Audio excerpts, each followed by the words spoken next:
வணக்கம் friends, welcome to my channel. நம்ம இன்றைக்கி பார்க்க போகிறது ஏற்கனவே நட்ட கத்திரிக்காய் செடியை மறுபடியும் புதுசு போல் எப்படி காய்க்க வைக்கிறதுன்னு தான் பார்க்க போகிறோம். அதாவது போன ஆடி மாதத்துக்கு வச்ச செடி நான் ஏற்கனவே உங்களுக்கு வீடியோவாக கொடுத்துருக்குறேன், எப்படி கத்திரிக்காய் செடி வளர்த்தணும் அப்படின்ட்டு. அந்த செடி எல்லாருமே பார்த்துருப்பீங்க. நான் 3 வகையான செடி உங்களுக்கு காட்டியிருப்பேன். அது சித்திரை மாதம் வெயிலில் இந்த மாதிரி வெள்ளைப்பூச்சியோட தாக்குதல் அதிகமாகி இந்த மாதிரி செடியெல்லாம் பழுப்பு நிறமாயிடுச்சு. இந்த மாதிரி வெள்ளைப்பூச்சி அதிகமாச்சு அப்படின்னா ஃபுல்லாக செடியில் இருக்கிற பச்சையத்தையெல்லாம் உறிஞ்சிட்டு இலையெல்லாம் பழுப்பு நிறமாக மாறிடும். அப்புறம் அப்படியே கொஞ்சம் கொஞ்சமாக செடியே செத்து போயிடும். இப்போ அதை அவாய்ட் பண்ணி மறுபடியும் புதுசு போல் காய்க்க வைக்கிறதுக்கு நம்ம இந்த மாதிரி கட் பண்ணிக்கலாம். கட் பண்ணும்போது நிறைய விஷயம் நம்ம கேர்ஃபுல்லாக பார்க்கணும். பாருங்கள் எவ்வளோ வெள்ளைப்பூச்சி அதிகமாக இருக்குதுன்ட்டு. கட் பண்ணும்போது கரெக்டாக பிரான்ச்சஸ் வர்ற இடத்துல கவட்ட மாதிரியான ஒரு அமைப்பில் நம்ம கட் பண்ணணும். நான் இந்த மாதிரி கட் பண்ணி காட்டியிருப்பேன், நீங்கள் பார்த்தீங்கன்னா தெரியும். பாருங்கள், இந்த மாதிரி ஒவ்வொரு பிரான்ச்லேயும் ஃபுல்லாக கட் பண்ணி விடணும். ஒரு இலை கூட விடாமல் எல்லா இலையுமே பளிச்சுன்னு கட் பண்ணிடணும்.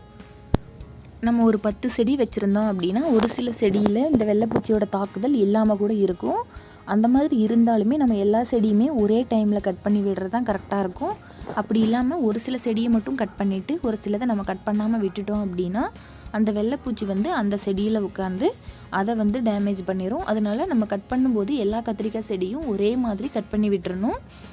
இதில் முக்கியமான விஷயம் என்ன அப்படின்னா, இந்த கட்டரெல்லாம் நம்ம கட் பண்ணுறதுக்கு முன்னாடி நீட்டாக க்ளீன் பண்ணிக்கணும். ஒருவேளை அப்படி க்ளீனாக இல்லை அப்படின்னா நம்ம வேப்பெண்ணெயில் இல்லை கத்தாழையில் கட் பண்ணிவிட்டு நல்லா தேய்ச்சி விட்டுட்டோம் அப்படின்னா அதிலிருந்து ஃபங்கஸ் பரவாது.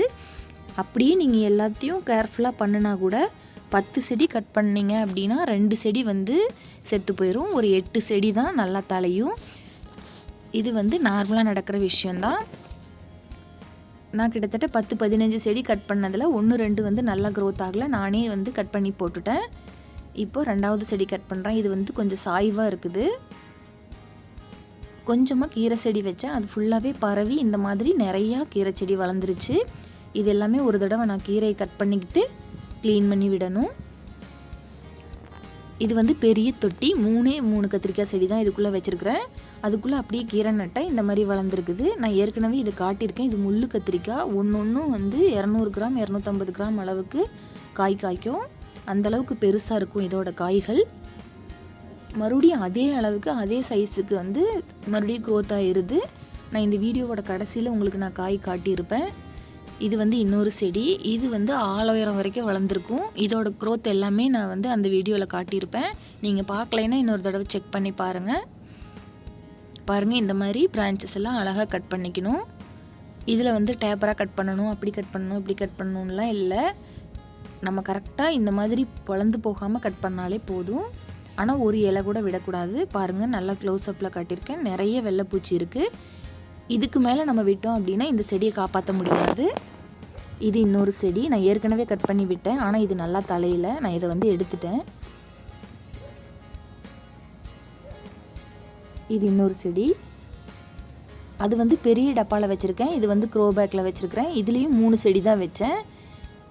மண் எவ்வளவு இருக்குதோ அந்தளவுக்கு காய்களும் அதிகமாக இருக்கும், பிரான்ச்சஸும் அதிகமாக இருக்கும். இதில் மண் கம்மியாக இருக்கிறதுனால பிரான்ச்சஸ் கம்மியாக இருக்குது, காயும் கம்மியாக தான் பிடிக்கும்.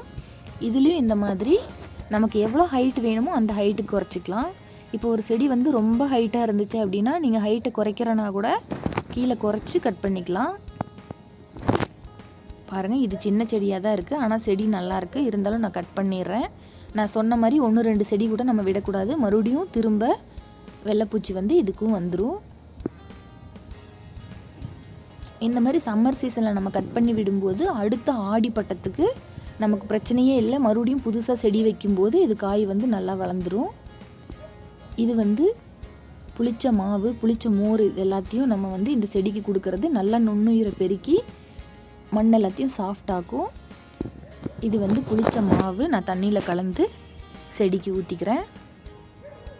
கட் பண்ணி விட்ட உடனே ஒரு 2-3 டைம் நான் இந்த மாதிரி ஒரு 15 டேஸ் இடைவெளியில் இந்த மாதிரி புளிச்ச மோர் அல்லது மாவு 2ல் ஏதோ ஒன்று கொடுப்பேன்.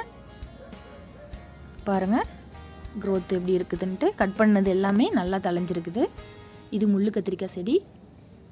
இப்போவே பூ எடுக்க ஆரம்பிச்சிருச்சு. அடுத்து இது 2வது செடி. இது வந்து க்ரோ பேக்கில் வச்சுருந்த செடி. எல்லாத்துலேயுமே வந்து பூ எடுத்து பிஞ்சு பிடிக்க ஆரம்பிச்சிருச்சு.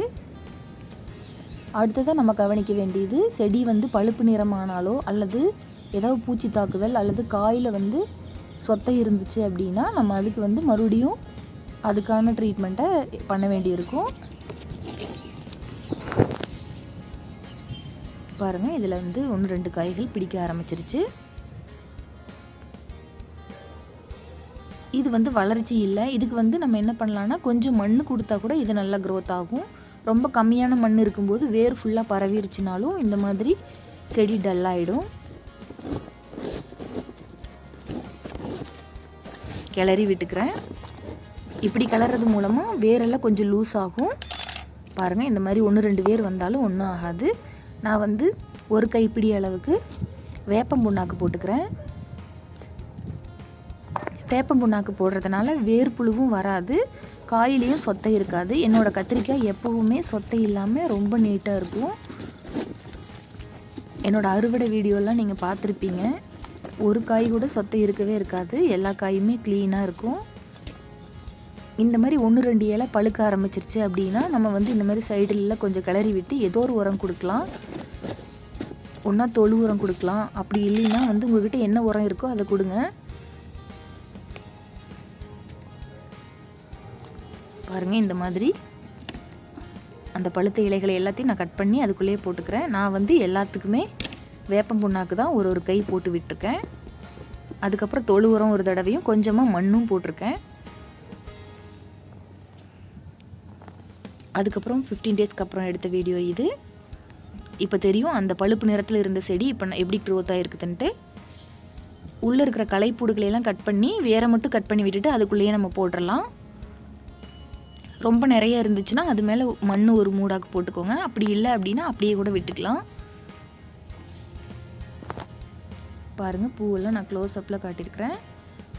புது செடியில் வளர்கிற மாதிரியே பூக்களும் காய்களும் ரொம்பவே அருமையாக இருக்கும். மருந்துன்னு பார்த்தோன்னா வேப்பெண்ணெய் கரைசல் அடிக்கலாம், இல்லை கற்பூர கரைசல் ரெடி பண்ணிங்க வேறு செடிகளுக்கெல்லாம் ரெடி பண்ணிங்கன்னா கூட இதுக்கும் ஒரு தடவை தெளித்து விடுங்க. இல்லை அப்படின்னா பனிக்காலம் வரும்போது நம்ம வந்து சாம்பல் தூவி விடலாம். ரவுண்டாக ஒரு பூச்சி வரும். அதெல்லாம் எனக்கு இந்த பிரச்சனையெல்லாம் இந்த செடியில் வந்ததே இல்லை. வெள்ளைப்பூச்சி மட்டும்தான் வந்துச்சு. இப்படி கட் பண்ணி விட்டதுக்கப்புறம் நல்லா க்ரோத் ஆகிடுச்சு. நான் கட் பண்ணி விட்ட கிளைகளை எல்லாம் உங்களுக்கு காட்டுறேன் பாருங்கள். ரொம்ப சூப்பராக வளர்ந்து நிறைய காய் பிடிச்சிருக்குது. இந்த மாதிரி பழுத்த இலைகள் எல்லாத்தையும் நம்ம அப்பப்போ பிடுங்கி விட்டுறலாம். பறிச்சுட்டு வேர்கிட்டே போட்டால் போதும். இந்த ஒரு செடியிலேயே ஒரு 4-5 காய் காய்ச்சிருக்குது. இது தடவை காய்ச்ச உடனே நான் எடுத்திருக்கேன். இதுக்கப்புறம் கிட்டத்தட்ட நான் ஒரு 10 அறுவடை வரைக்கும் எடுத்துட்டேன். நான் அது எல்லாமே வந்து வீடியோவாக நான் கொடுக்கல.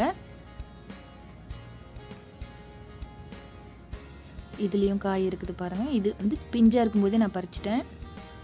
முதல்ல காய் காய்க்கும் போது 1-2 காய் தான் இருக்கும். அதனால் பிஞ்சாக இருந்தால் கூட நான் எல்லாத்தையுமே பறித்து சமைச்சிருவேன்.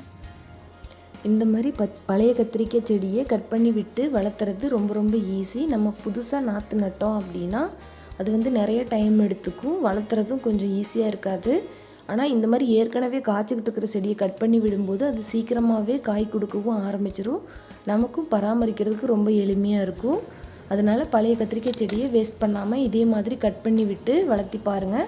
அது இல்லாமல் இந்த மாதிரி வெள்ளைப்பூச்சி வரும்போது கண்டிப்பாக கட் பண்ணி விடுங்க, ரொம்ப நல்லாவே வளரும். நீங்களும் இதே மாதிரி கட் பண்ணி விட்டு வளர்த்தி பாருங்கள். உங்களுக்கு இந்த வீடியோ பிடிச்சிருந்துச்சுன்னா எனக்கு ஒரு லைக் கொடுக்க மறக்காதீங்க. உங்களோட சந்தேகங்களையும் ஃபீட்பேக்கையும் எனக்கு கமெண்டில் சொல்லிடுங்க. தேங்க்யூ ஃபார் வாட்சிங்.